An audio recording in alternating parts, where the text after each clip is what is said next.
años, ¿verdad? Lleva siempre esta batalla, no es nueva, ¿no? Y se ha tirado al ruedo en issues que muchas estructuras debieron haberlo hecho y me acordaba de eso cuando estábamos por allá retando la eliminación de las escuelas iglesias y ahora son un elemento crucial en todo lo que estamos viviendo. Así es, licenciada, el 2021 fue un año en que muchos derechos constitucionales se retaron. Gracias a Dios, los tribunales y algunos jueces pues vieron a bien reivindicar esos derechos. Por ejemplo, estudiantes que no fueron aceptados con una exención médica. El licenciado Juan Gaut, como sabemos, obtuvo la victoria, pero hubo que dar la lucha. O sea, el Estado pretendía, y a instituciones importantes como universidades pretendían negar ese derecho a la educación porque no reconocían una exención médica. Otros se enfrentaron en el ámbito de su trabajo. Los derechos fueron retados, hubo que lucharlos. El derecho es rogado, como ustedes nos han enseñado. ¿Cómo terminó el 2021 en la suma y resta de derechos y qué podemos esperar del 2022? Tenemos que reconocer que sin tapar el cielo con la mano, nosotros estamos en medio de una circunstancia novel, un virus que viene de una extracción de un sistema dictatorial y medidas sugeridas y aplicadas en sistemas como estos se aplicaron en sistemas democráticos y percoló ese ambiente de imposición a pesar de que en el año 2020 hubo, ¿verdad?, unas iniciativas en Estados Unidos, que es una de las naciones, obviamente, que podía liderar muchos de los ataques y contraataques en materia de bregar con una crisis sanitaria, como era el asunto de los ventiladores. Y siempre se habló del aspecto de que el asunto de la cura, vacunas o medicamentos iban a ser voluntarios. O sea, eso cambió totalmente en el 2022 y es que entonces vemos resurgir el tranque del sistema de gobierno político, en sí la voluntad política, queriendo imponerle a la gente un asunto a la brava donde obviamente violaron los principios fundamentales de la Declaración de Independencia de Estados Unidos y que ha sido de ayuda y de modelo para muchas de las constituciones. La vida, la libertad y el pursuit of happiness, la búsqueda de la felicidad. Y definitivamente, una de las cosas que a mí, por lo menos en mi ser, una de las cosas que más me pegó fue la limitación del acceso a la salud en una crisis sanitaria de personas vulnerables. Eso fue una de las cosas que yo definitivamente, sí, las libertades como el derecho a la vida, como vimos una mujer. Obviamente los medios de comunicación han sido unos promotores de lo bueno y lo malo, pero definitivamente el ver gente esperando que se le tratamientos de cáncer, que se les cerraban las puertas, habiendo leyes como la ley que permite, la 194, que permite los derechos del paciente abiertamente con un juego de palabras. O sea, eso nos pegó porque no estamos acostumbrados a un ambiente como este de un día para otro. El reclamo público hizo que el gobierno cediera en todo lo que nos estás mencionando. Finalmente el paciente que no tenía, por las razones que fuera, la vacuna fue atendido. Para muchas familias fue tarde porque se murieron. Entiendo que no. Y aquí viene el aspecto de que a qué le atribuimos entonces esta pérdida de derechos. Aquí no ha habido voluntad política para llamar a cuentas al gobernador. Porque si bien es cierto, y muchas de las personas en los medios de comunicación han estado hablando de que vamos a tirarnos a la calle, vamos a sacarlo como hicimos con Ricky. O sea, yo no apoyo ninguna gestión que sea contraria a lo que está escrito en una constitución, porque es lo que nos da una garantía más o menos de los procesos a todas las personas en los tiempos, ¿verdad? A través del tiempo. Pero nosotros sí tenemos un mecanismo en nuestra constitución que es residencial, que es llamar a cuentas a un gobernante. ¿Y quién lo tiene que hacer? las cámaras legislativas. En nuestro país, en el artículo 3 de la Constitución, dice que en este caso la Cámara de Representantes, comienza un procedimiento. Y eso es lo que... Pero el ambiente que vemos, eso nunca va a pasar. Por eso, porque las cámaras le han cedido al gobernador gobernar por decreto, o sea, por órdenes ejecutivas. Bueno, por eso estoy diciendo. Una cosa es, no podemos ser ciegos, sustraernos de la realidad, que estuvimos en un 2020 tratando de entender nuestra realidad. Y también son humanos. Y como vimos en estos días, tuve 3 horas escuchando los argumentos orales que llegó al Tribunal Supremo. Eso es una buena noticia, que un asunto como los retos a estos mandatos, ya sea en el ambiente de trabajo, pequeños negocios y los trabajadores de la salud, ya está en el Tribunal Supremo de los Estados Unidos eso. Pero de la misma manera, vimos que sí, ya ha pasado un año, ya tenemos un segundo año y ya se está hablando, no estamos hablando de pandemia, ya no estamos en medio de una pandemia. O sea, yo creo que se está acercando el tiempo que entonces tomen ya la iniciativa, porque se han sentado en las gradas los políticos del país muy cómodos cobrando su salario, porque ya el gobernante va a tener que dar la cara y él es el que va a recibir los golpes en la cara. O sea, todavía le quedan 3 años a estos incumbentes. O sea, esto es apenas el primer año. Así que definitivamente percoló un ambiente hostil, un ambiente de persecución, un ambiente de flagrante violación y sensibilidad. Porque definitivamente, o sea, ver gente esperando y diciéndole que no porque no tienes una vacuna, cuando más del 75% de la población está vacunado, pues como que no hacía sentido, ¿no? Y definitivamente la vida, entiendo que el acceso, ¿verdad? La vida, porque hubo gente que murió. O sea, percoló porque de donde sale la naturaleza política de esos lugares es control, y entonces la recomendación se adoptó aquí tal y como, ¿verdad? Venía de allá y no se dieron cuenta de que eso tiene un vicio peligroso. Esa es mi apreciación, ¿verdad? Pero el segundo factor que entiendo contribuye, que es el resultado es la politización de la salud. Ajá. O sea, vimos que en medio de una campaña electoral, la política prevaleció en la toma de decisiones abiertamente. Los enemigos ocultos de los políticos, pues prevaleció ese doble mensaje, sorpresivamente, como veíamos que la comunidad médica era contradicha por medios de comunicación que no saben nada de medicina, diciendo y cancelando, ¿verdad? Lo que hablábamos, la política la cultura de cancelación, cancelando cualquier expresión de médicos que estaban tratando en países de los Estados Unidos, no de los Estados Unidos, fuera del mundo, cómo estaban ellos manejando la pandemia, pero como era un año electoral, todo se tenía que percolar con quién va a prevalecer en la próxima elección. Así que definitivamente la politización de la salud fue uno de los factores que ha amplificado.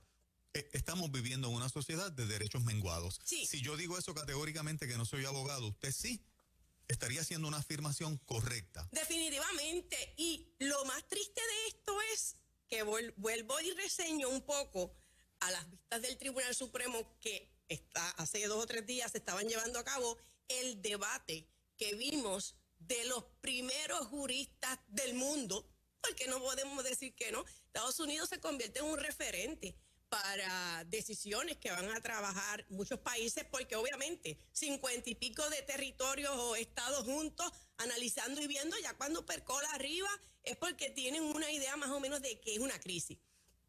En ese sentido, nosotros veíamos a 3 jueces del Tribunal Supremo totalmente parcializados con la posición, ¿verdad? No parcializados, sino con su posición, que parecía más dirigida por los titulares de Facebook y medios de comunicación. Y nosotros decíamos, yo la estuve escuchando y yo tomaba notas y yo decía, pero ¿cómo la jueza Sotomayor puertorriqueña, tanto que he estudiado, va a decir que hay 100,000 niños en los hospitales? y en ventiladores no se sabe cuánto. Y yo decía, pero yo estoy escuchando bien. Y no pasaron 5, 10, 15 minutos cuando esa era la noticia en Estados Unidos, o sea, de que cómo había una desinformación de los foros máximos de justicia. Y eso es lo que nosotros vimos, esta es la palabra del día, percolando dentro de las decisiones de los tribunales, que veíamos que había una data cuestionable, que en cualquier ámbito científico dirían, bueno, ya esto es prueba para tomar, ¿verdad?, con pinzas la manera de cómo vamos a manejar esta crisis sanitaria. Pero la lucha política, la politización de la salud es lo que ha traído esto y es triste. Así que veremos, ya que estamos a punto de 2, 3 años ya con esto, yo creo que los políticos de nuestro país tienen que tomar una posición más seria en cuanto a que se acabó la pandemia. O sea, se acabó la pandemia. Las violaciones sistemáticas a eso mismo, menguar derechos básicos institucionales que están dentro del preámbulo de la Constitución, que todo el mundo conoce y sabe que Puerto Rico no tiene necesidad de dinero porque hay dinero, hay recursos hospitalarios, hay educación, o sea, dinero está que se vota. Pero entonces nosotros, ¿verdad?, recurrimos a estas posiciones tan extremistas que harían países donde dicen, mira, yo te tengo que encerrar porque yo no tengo aquí cómo levantar un hospital para tener a 12,000 infectados, qué sé yo. O sea, esas son las posiciones drásticas que esperaríamos de sistemas que no tienen recursos. Pero Puerto Rico tiene un problema o una situación ante sí y es empezar a pedir cuenta de sus políticos al presidente, el presidente no, al gobernador de Puerto Rico, porque ya no coinciden los números, no coincide lo que estamos viendo en la calle, de que la gente va a infectarse, pero no va a ser algo mayor que lo que nosotros pudimos haber vivido en el 2020. Conozco un caso de ayer, de primera mano, de este sacerdote católico del área norte del país, que su feligres, en una condición crítica de salud en el hospital, pide que él como sacerdote vaya a orar por él. Este sacerdote, que es muy dado al servicio de su iglesia, el hospital le pide una prueba negativa de 48 horas. Él se ha hecho tantas ya que en ese momento del reclamo de ayer no la tenía. Así que el hospital le dice, tú no puedes entrar aquí a ejercer tu oficio de sacerdote, a orar por esta persona porque no tienes la prueba negativa. Se le exige una de 48 horas. Los maestros operan con una, si no me equivoco, de una semana, los que no están vacunados. ¿Cómo este ciudadano fue impedido del servicio de su sacerdote y este sacerdote fue impedido de ir a servirle al hospital?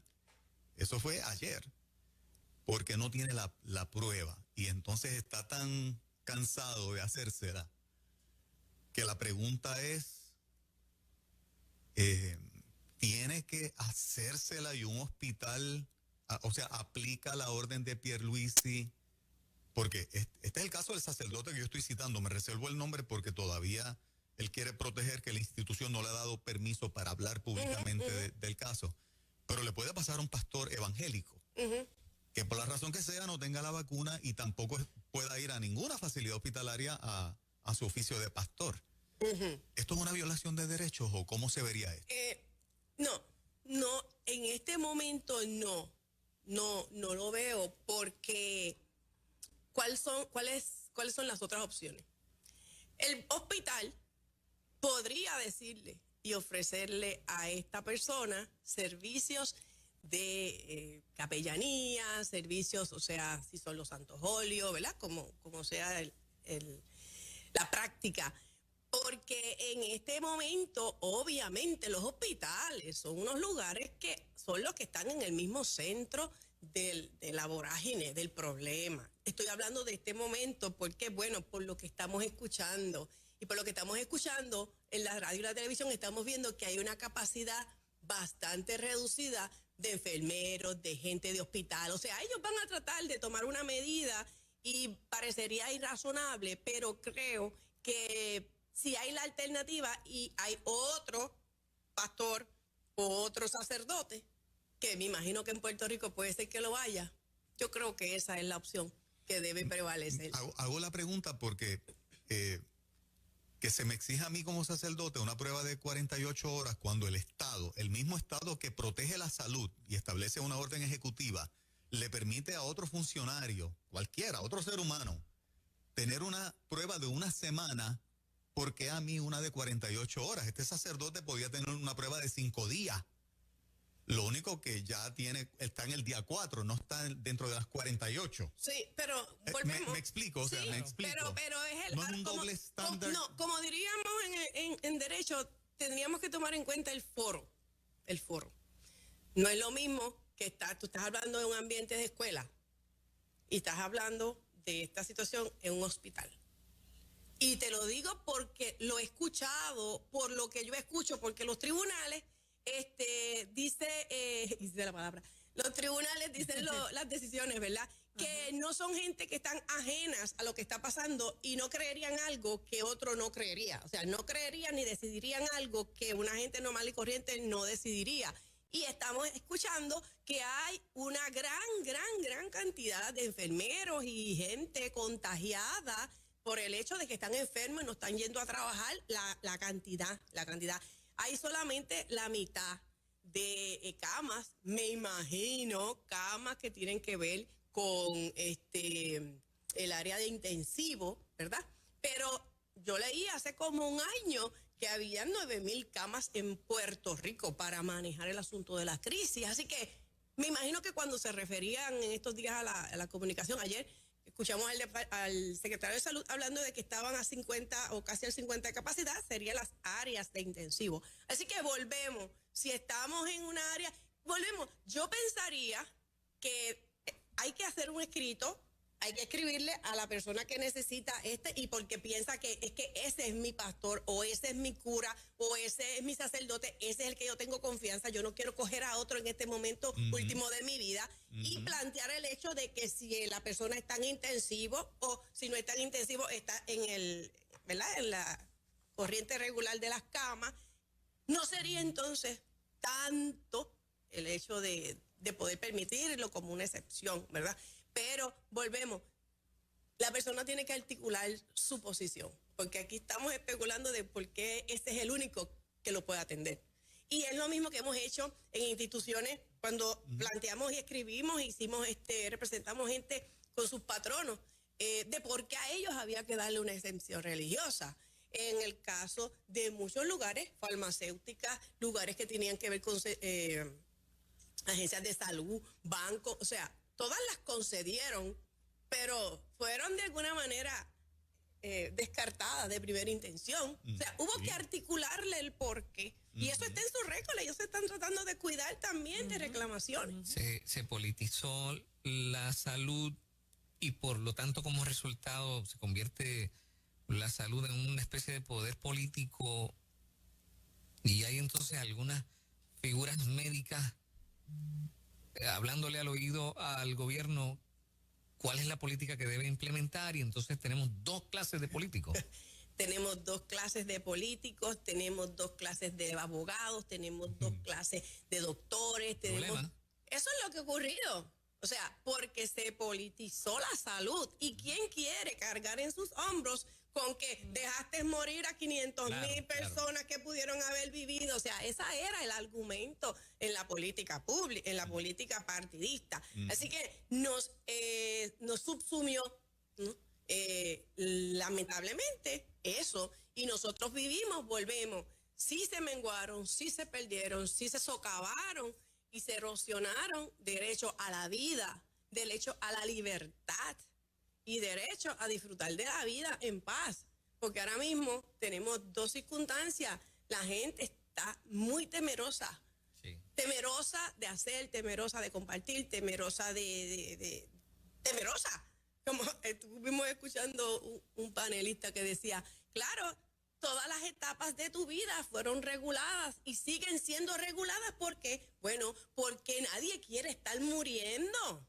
Entonces, ese es el mejor,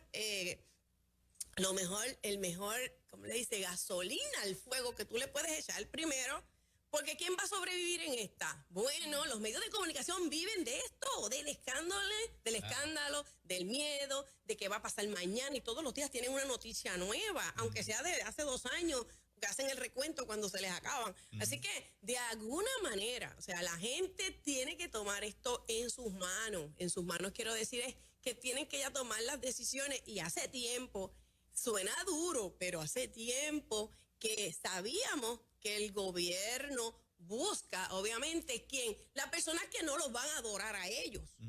Y hay unos grupos que se distinguen por eso y nos llaman hasta terroristas. ¿Por qué? Porque no le creemos necesariamente el argumento de la protección individual, porque nos va a costar. Pero tampoco podemos tener, ¿verdad? Son personas, son humanos que ven y sufren. Escuchábamos a la jueza Sotomayor, al juez Kagan, al juez Stephen, decir, pero usted no ven que están muriendo 750,000 personas. Y todo el mundo miraba, pero ¿dónde están muriendo 750,000 personas diarias?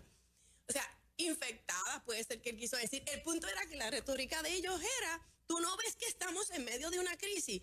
O sea, eso anticipas entonces que el Supremo pudiese avalar la vacunación obligatoria de Biden. No, eran 3.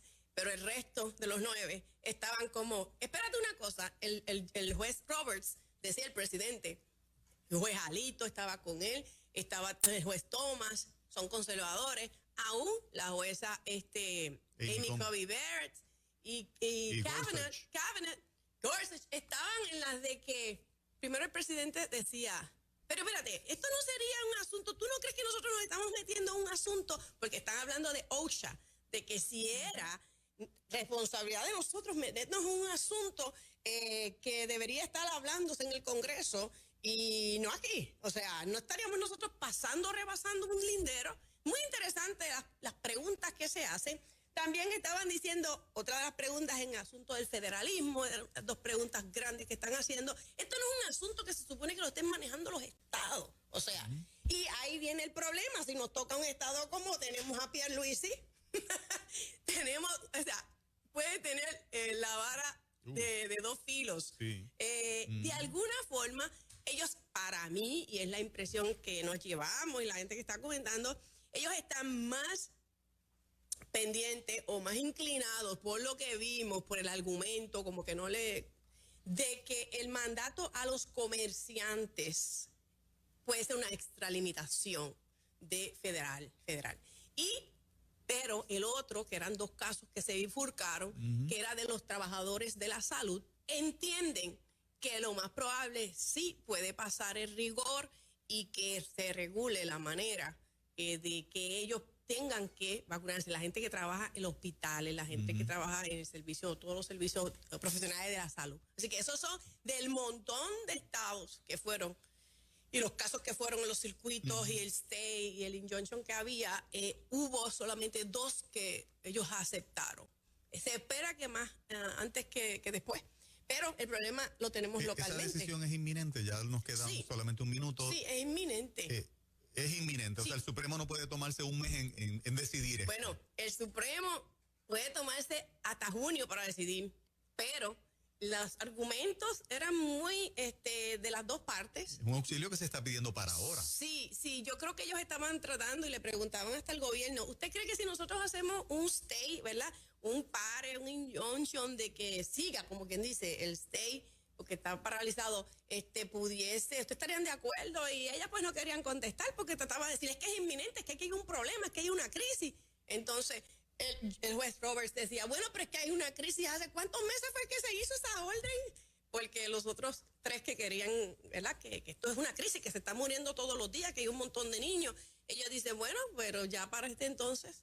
Así que administrativamente estaban tratando de decir si lo podían para ellos, decía, para nosotros poder, ¿verdad? Meternos al cuerpo toda esta información. Ellos tienen 9 oficiales jurídicos cada uno de los jueces. Y nosotros escuchando 3 jueces, entre ellas la Sotomayor, que hizo unas expresiones súper lamentables, nos da una idea de cómo el derecho va moviéndose y cómo se decide. Va a ser un año de retos este 2022. Va a ser un año de retos, pero va a seguir la politización de la salud. Claro. Pero hubo una gran victoria y es en esta orden 75 cuando se crea en Puerto Rico la presunción de que las personas, ya sea en el trabajo o ya sea estudiante, la presunción de que la excepción religiosa es ¿verdad? No puede ser por preferencias políticas, pero no puede haber se tiene que presumir a favor. Se tiene que presumir que es por una creencia profunda. Y esto es algo bien importante. Así que las personas cuando hagan sus documentos, dice el patrono o la escuela deberá asumir que la excepción por asuntos religiosos está basada en sinceras creencias religiosas. Y el patrono o la escuela no podrá cuestionar la razonabilidad de la creencia religiosa. Eso es una gran victoria, porque la gente lo tiene que tener claro y lo tiene que citar en sus documentos, en su argumento público, que hay mucha gente en Facebook, citan esa parte porque crea una presunción que entonces se revierta el patrono de probar, porque ya te está diciendo una ley, te está diciendo que no puedes presumir que no es sincera la creencia religiosa. Así que, excelente. Licenciada, tiene su .com, ¿verdad? ibesmontes.com o el 787-246-2404 si quieren hacer alguna pregunta o bregar con estos asuntos o cualquier asunto jurídico, ibesmontes.com. Dios le bendiga más. Bendiciones, muchas bendiciones. Buen día.